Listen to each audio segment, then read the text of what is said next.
I'm now with Ben Tilley, one of the teenage kicks from last year, here on the HSCC stand.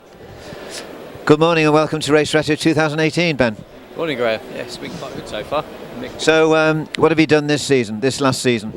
I did historic Formula Ford as well as historic Formula Junior, and I finished 5th overall in historic Formula Ford, which was quite good, but we had a couple of engine troubles at the last 2 rounds, so I may have been able to finish 4th, but 5th's still good enough in a field with about 8 or 10 drivers at each round that could have won. So, and I was lucky enough to be offered a Formula Junior by a guy called Paul Smith, and won the class in that overall and finished 2nd in the championship. So overall it was a very good year. So. In the championship? 2nd in the championship, yeah. So how many races did you do in the juniors then?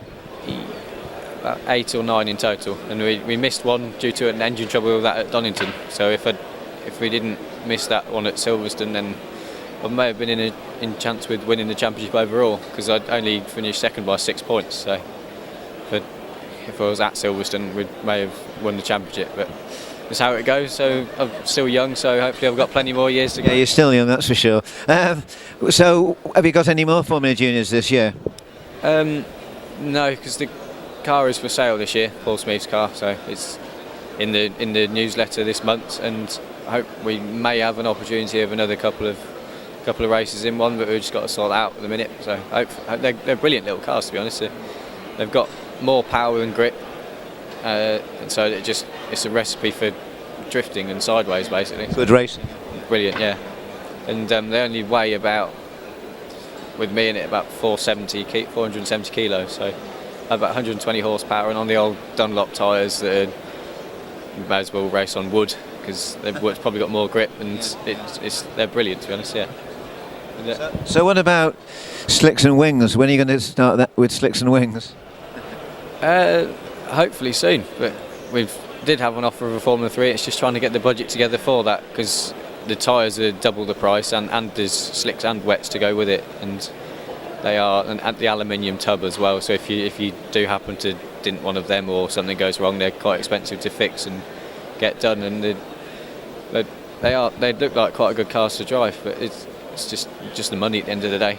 It is when you look at the price of it compared to modern Formula 3, you think, Christ, that's cheap, but for the average working man and family, it's not cheap. But when you think of budgets in the modern cars of 150,000 upwards, you think.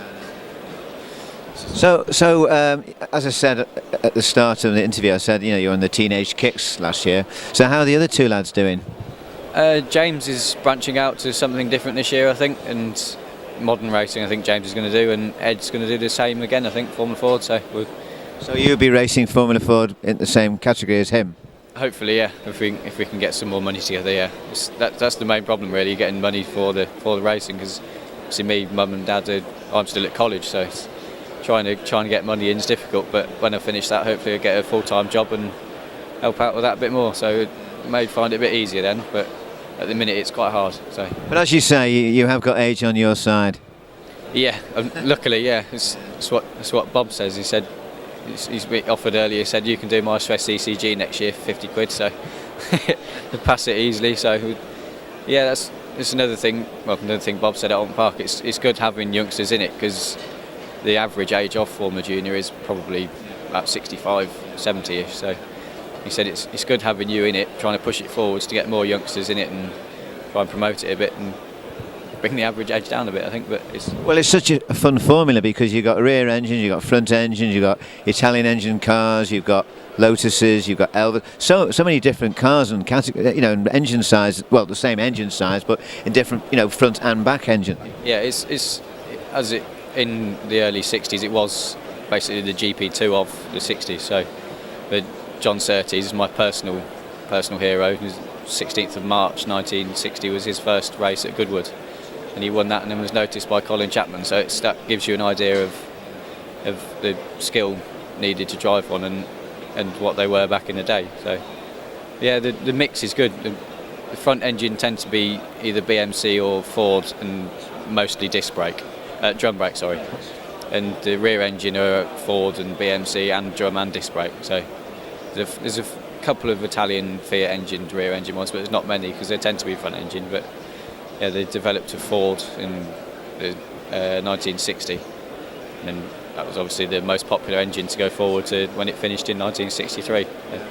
And the chassis of the cars developed quite a lot as well in that time with Colin Chapman, because he wore out the monocoque chassis with Lotus 25 in 1962 and used the monocoque for the Lotus 27, which is a Formula Junior, in 1963. So that's probably the best Formula Junior out there, the Lotus 27, but they're few and far between nowadays. So yeah.